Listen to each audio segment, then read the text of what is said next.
Good morning, everyone. Welcome to the meeting of the Virginia State Air Pollution Control Board.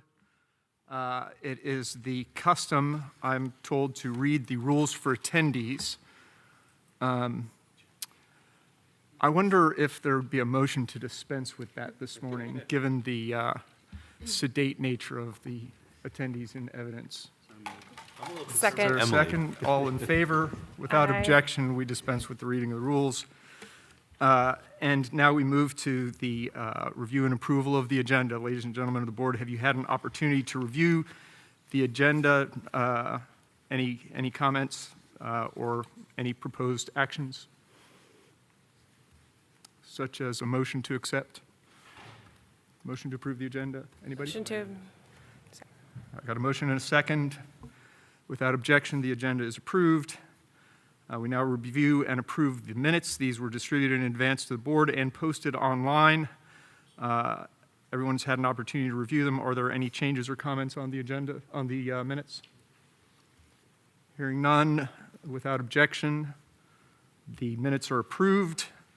And now we ask Ms. Sebastiansky to review with us the non-discretionary final exempt regulation, which we have before us today.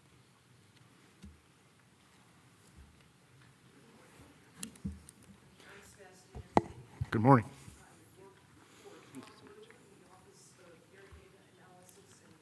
Karen, is your microphone on? Green light's on. It sounds like it's on. Maybe just point it towards you better. I'll just bear with me a second. I don't want to miss a syllable. Is this better? Can everyone hear me okay? Better, thank you. Okay. Okay, so again, I'm Karen Sebastiansky. I work for Tom Ballou in the Office of Air Data Analysis and Planning, and today's regulation is the sulfur dioxide non-attainment area regulation revision F22 and its final exempt process regulation. And our regulation today is updating our list of non-attainment areas in the state. And this non-attainment area is a new one, and it's for the National Ambient Air Quality Standard for sulfur dioxide. There is an area of the state that is not meeting the current standard of 0.075 parts per million. Therefore, this area has been designated by EPA, the Environmental Protection Agency, as a non-attainment area. And when EPA updates its list of non-attainment areas, we need to update our list accordingly. And this is done to give us the legal ability to implement our federal planning requirements at the state level.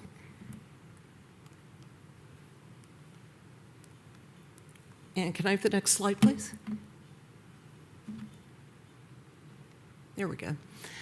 And this is a little unusual for a non-attainment area. We've done partial non-attainment areas in the past. This is just a portion of a county as opposed to, say, Northern Virginia, which includes multiple counties and cities. This is just a small part of a particular county. And it's basically because of one particular facility, which is Lhoist, North America. Lhoist is a multinational company headquartered in Belgium. They've got facilities around the world in the United States, and their Kimballton facility in Giles County has been monitoring for sulfur dioxide since 2017. The data that came from that monitor has shown that the area immediately around the facility was not meeting the sulfur dioxide National Ambient Air Quality Standard. So DEQ proposed and EPA approved this specific facility as its own new sulfur dioxide non-attainment area. And DEQ and Lhoist are now working with EPA to get this facility in compliance and therefore meet the sulfur dioxide NAAQS. And before I go into some more specifics about the facility, just to give you an idea of what the other non-attainment area requirements are for this area, DEQ is working with Lhoist and EPA to get a permit to control SO2. We are currently reconciling the monitoring data with the monitoring that's been going on. We're going to come up with a permit. We're going to integrate that permit into a big picture non-attainment plan. The non-attainment plan shows EPA our plan for moving ahead and attaining the NAAQS, and that includes a detailed inventory and other steps that we're taking to meet these obligations. And the general schedule for doing this is we anticipate publishing the public notice for the permit next summer, probably around June. We're going to integrate that permit into the plan and put that whole plan out for public notice in September of next year. And our goal is to have the complete and final attainment plan submitted to EPA by October of 2023. And just to talk about this new non-attainment area, which is the LOAS facility, that's a picture of Building 1, which is what you see from the road as you drive by this facility. They have a limestone mine that they then cook in a kiln, and that produces lime. And lime is ubiquitous. It's in all kinds of manufacture. It's actually injected into facility emissions to control acid gases like hydrogen chloride. And if you would like to turn your blue hydrangeas pink, apply some lime. And to show you where this facility is, the blue star is LOAST, the red dot is the SO2 monitor, the pink line down the middle is the border between Giles County, Virginia, and Monroe County, West Virginia. And if you look at the map down the bottom, that shows where we are in relationship with the rest of the Region 3 EPA states. And this gets into the specifics of what this new non-attainment area is. If you look just below that hot pink line, there is a blue irregular box, and that is the non-attainment area. And the green line is the footprint of the facility. And within that, again, you see the blue star is the plant, and the red dot is the monitor. And to zoom out a little bit, actually, before I do that, I would like you to, I don't know if you can see, but the landscape is very rugged, very mountainous. Monitoring, sighting that monitor was very difficult. I guess there are places where you can stand and look down at the smokestack. So it's unusual terrain and an unusual facility for us to be looking at. And zooming out, here's all of Giles County and the relationship of this non-attainment area within Giles County. What we're doing today is updating the list of non-attainment areas to include the new partial sulfur dioxide non-attainment area for Giles County as defined by EPA's geographical description. Karen, Yes, sir. is there anything within that area other than the plant? Not to my knowledge. No residences? No, sir. As part of the permitting process, we will, of course, go through and we have to identify other facilities and their impacts, who lives there. All those are addressed in the permitting process. Today, this is more about Virginia's relationship with EPA than anything that Sure, we're I was just curious. telling the facilities to do. Yeah, but that's coming up. I guess the question is whether there are other sources that could be contributing to the non-attainment. Again, yeah, not to my knowledge. And this adoption process is exempt final because we need to meet a federal mandate for which there's no discretion.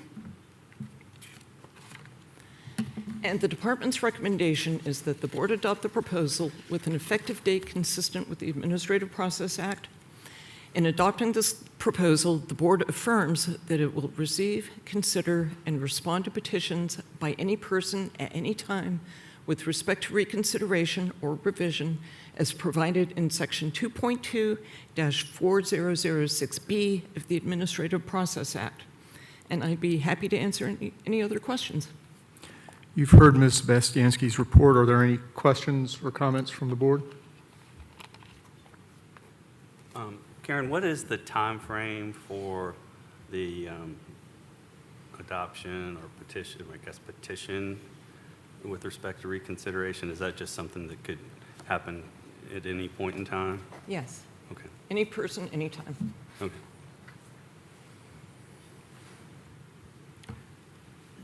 Karen, I got a, excuse me, I got a question. Could you go back to the slide showing the plant and the blue lines and the squiggly blue lines and all that? Correct. Very good. At the top right of the site, is that where the limestone is actually mined and then taken to the plant? I do not know where exactly the mine is. I do know that where they process it and they manufacture the lime is that Blue Star. Where within that green area the other plant operations occur, I don't know. Thank you. Any other questions or comments? Hearing none, do we have a motion regarding the department recommendation? I move to adopt the recommendation on the non-discretionary duty. We have a motion. Is there a second? Second. Is there any further discussion? Hearing none, all in favor signify by saying aye. Aye. Opposed, like sign. Thank you, Ms. Vanciansky. Thank you. The next item on our agenda is Mr. Dowd's report. Good morning, Mr. Dowd. It's nice to see you here. Good morning. Thank you very much. In keeping with the light agenda for today's board meeting, I do not have an official presentation, but I am here to answer questions. Just a couple of things I want to mention. First of all, just to get to a couple of the questions that you just asked Ms. Sebastiansky, Tom Ballou, the manager of Air Quality Planning Program, who is in charge of our attainment plans, we're aware there's certainly no major sources around that facility. There may be some little, like auto body shops or something like that. And I believe there was another question from Mr. Hudgens. We do not know where they mine. It is a mined facility, but we don't know where the specific things are. I suppose we could look on a good satellite picture and figure that out. Then there was another question too, but I can't remember what it was at the moment. But Karen did not turn around to look for her lifeline at that moment. So I think we were all satisfied with the responses we got. Thank you. the only other thing, well, a couple of there are no controversial permits to bring before you today. We're aware of perhaps a couple in the pipeline, but they won't be ready to talk about probably for the next couple of meetings. Just to clarify, there won't be any permits before us, will there? No, you don't get, but the new board bill, as we call Yes, it, understand does require DEQ to present what are defined as controversial permits. A discussion of them, and we seek your advice as a board on those. There are none to present here today. There are likely a couple in the pipeline at the moment, none of which are particularly of public interest. You can have permits that are controversial under the bill, but are not, there's very little public interest in it. And then you have the flip side, you can have permits of public interest that don't fit the technical definition of a controversial permit. Today, we don't have either of those types to present to you today. On a good note, I'll just close by saying that we're in October, and the air quality has been very good up in Northern Virginia. We have two non-attainment areas. One of them is the little place in Giles County, but the other is the Northern Virginia non-attainment area for ozone, which I've spoken about before. And for the second summer in a row, Tom, am I jinxing you yet? Tom thinks that we're late enough in the summer that I'm not jinxing things by saying it looks like we have 2 years, what I call 2 years of clean data. Thank you for condemning us to 90-degree weather the rest of October month. Of course, last week's hurricanes didn't hurt the air quality. Everything comes at a cost, I guess, in some sense. But we've never, maybe I shouldn't say it, October has never been a month for exceedances. So, but Tom is comfortable enough on my saying that it hopes we don't, it would be quite a feat to get jinxed at this point in time. Thank you for the good news. So that is good news, and hopefully EPA will be taking action on that in the next, in one way, shape, or form. They know what's going on, and we'll be working with them for a clean data determination coming up. And that's all I have, and if there are any questions on any topic, be glad to. Any questions for Mr. Dowd? Okay. Thank you, as always, for your excellent report. This is of the two I've heard, this is the most succinct and therefore the most artful. And appreciate that, and appreciate your leadership and all you do for Virginia. Thank you. Appreciate it. Thank you very much. It is now time for our public forum. How many, if any, folks do we have signed up for that? We don't have anybody signed up. All right. Well, that concludes that. With respect to future meetings, do we already have a meeting scheduled for December? We have a date saved. We have a date saved. Okay, so I don't want to have a conversation about that here. We'll confirm with the members of the board and publish that when it's confirmed. Okay. Okay. Anything else for the agenda today, gentlemen, ma'am? Mr. Rollband, anything you need to say or require of us? No, thank you. I appreciate the very short, effective, and efficient meeting. We do too, and thanks for the great work of your staff. If that's all, we stand adjourned. Thank you very much.